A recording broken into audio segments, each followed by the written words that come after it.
Assalamualaikum warahmatullahi wabarakatuh. Perkenalkan, nama saya Muhammad Afal Prayoga dari Fakultas Hukum Universitas Brawijaya. Dalam kesempatan kali ini saya akan membahas tentang kasus yang terjadi dan banyak diperbincangkan beberapa saat lalu, yakni kasus dari Igede Aryastina alias Jering yang divonis hukuman penjara 1 tahun 2 bulan dalam kasus penggunaan kata ID kacung WHO.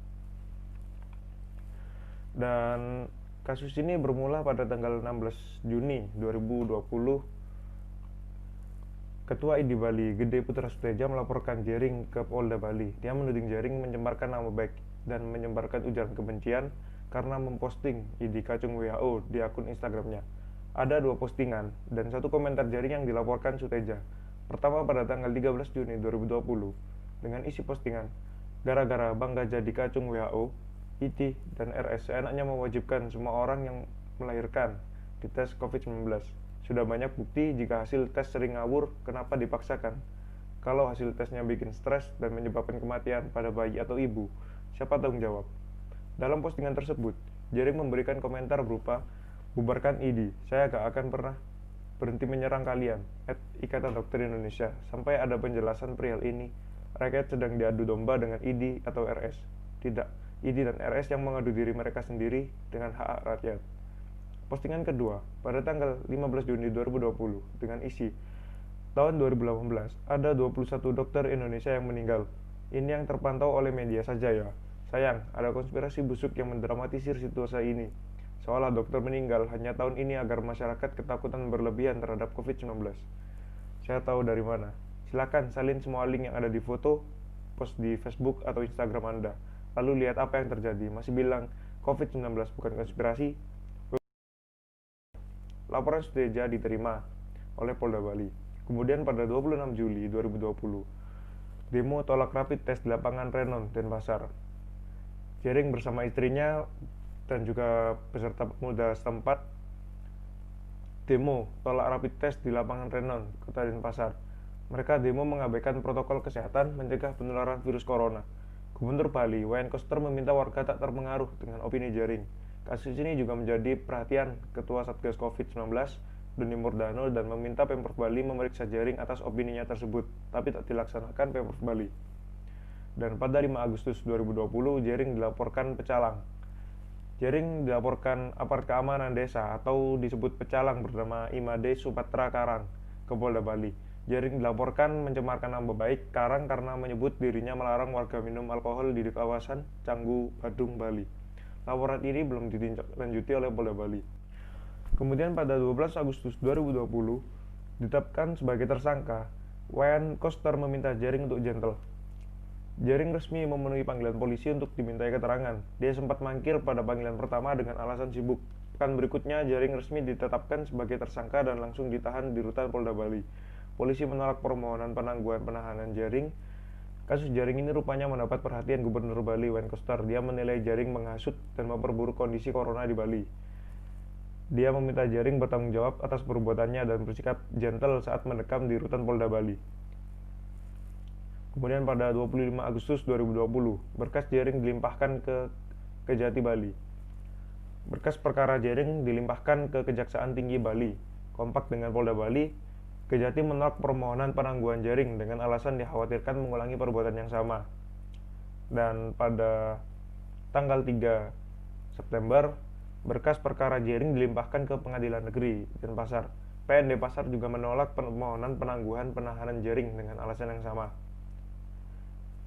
10 September 2020, sidang dakwaan digelar online dan Jering walk out. Terdakwa Jering menjalani sidang perdana secara virtual di Polda Bali. Sementara itu, di Pengadilan Negeri Denpasar, sejumlah pemuda demo meminta Jering dibebaskan. Dalam sidang ini, Jering memutuskan walk out karena mendesak majelis hakim yang diketuai Ida Ayu Adiana Dewi menggelar sidang secara tatap muka atau offline. Namun, tim jaksa penuntut umum dipimpin oleh Jaksa Otong Hendra Rahayu tetap membacakan dakwaan tanpa kehadiran Jering. Pada 6 Oktober 2020, eksepsi ditolak. Hakim menolak 7 poin eksepsi, salah satunya adalah menolak permohonan penangguhan penahanan Jering. 13 Oktober 2020, sidang offline pertama. Hakim mengabulkan permintaan Jering agar sidang digelar secara tatap muka. Sidang yang beragenda pemeriksaan saksi pelapor Ketua ID Suteja ini kembali menjadi sorotan karena Jering kembali berulah. Kemudian pada 3 November 2020, Jering marah dituntut 3 tahun oleh JPU. Jaksa penuntut umum menuntut Jering 3 tahun penjara, dan jaksa penuntut umum menilai melanggar perbuatan terdakwa melanggar pasal 28 2 junto pasal 45A ayat 2 UU ITE nomor 19 tahun 2016. Salah satu pertimbangan JPU menuntut tinggi Jering karena perbuatannya melukai dokter se-Indonesia. Usai persidangan, Jering marah-marah merespon tuntutan tersebut. Dia yakin kasusnya ini pesanan. Kemudian 10 November 2020, sidang pledoi Jering hadirkan Dr. Tirta, bantah lukai dokter se-Indonesia. Jering menyampaikan pembelaan atas tuntutan 3 tahun. Dalam sidang ini, Jering menghadirkan Dr. Tirta Mandirawudi membantah tuduhan jaksa penuntut umum. Postingannya melukai dokter se-Indonesia. Jering mengatakan Suteja melarang Tirta ikut campur dalam persidangan Jering atau hadir sebagai saksi meringankan. Dia memohon hakim memberi hukuman percobaan jika divonis bersalah. 12 November 2020, pledoi ditolak jaksa penuntut umum. Jering minta hakim adil. JPU menolak pledoi Jering. Perbuatan Jering wajib dipertanggungjawabkan secara hukum. Merespon hal tersebut, Jering memohon kepada hakim agar diberikan keringanan hukum dan diberi keadilan. Apalagi dia merasa berutang cucu pertama untuk orang tuanya yang sudah renta. Orang tua Jering tak tahan menahan air mata usai menghadiri sidang tersebut. Pada 19 November, divonis 1 tahun 2 bulan penjara. Majelis hakim pun menjatuhkan vonis 1 tahun 2 bulan penjara dan denda 10 juta untuk Jering. Ya, kasus ini sempat mendapat sorotan dari masyarakat Indonesia, dan sebagian masyarakat Indonesia menentang atau menolak Jering untuk dipidanakan karena kasus statement ID Kacung WHO. Dan menurut saya, ketika jaksa penuntut umum menuntut selama 3 tahun penjara, saya rasa itu sangat tidak masuk akal. Sebab juga terjadi pada kasus yang tidak lama terjadi, itu hanya dihukum 1 tahun penjara, yakni kasus penyiraman air keras. Bagaimana bisa penyerangan maupun tindakan kriminal secara fisik hanya dihukum selama 1 tahun penjara, dan pendapat seseorang yang tidak bersifat melukai secara fisik dituntut selama 3 tahun penjara.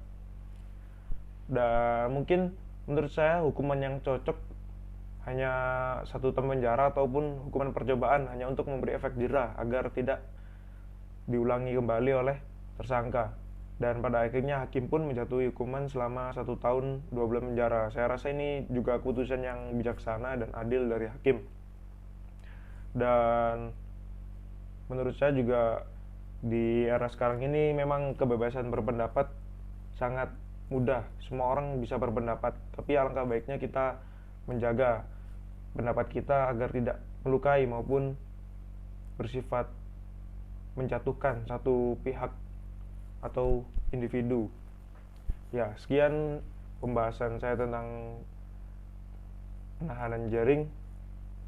Mohon maaf bila ada salah kata. Wassalamualaikum warahmatullahi wabarakatuh. Terima kasih.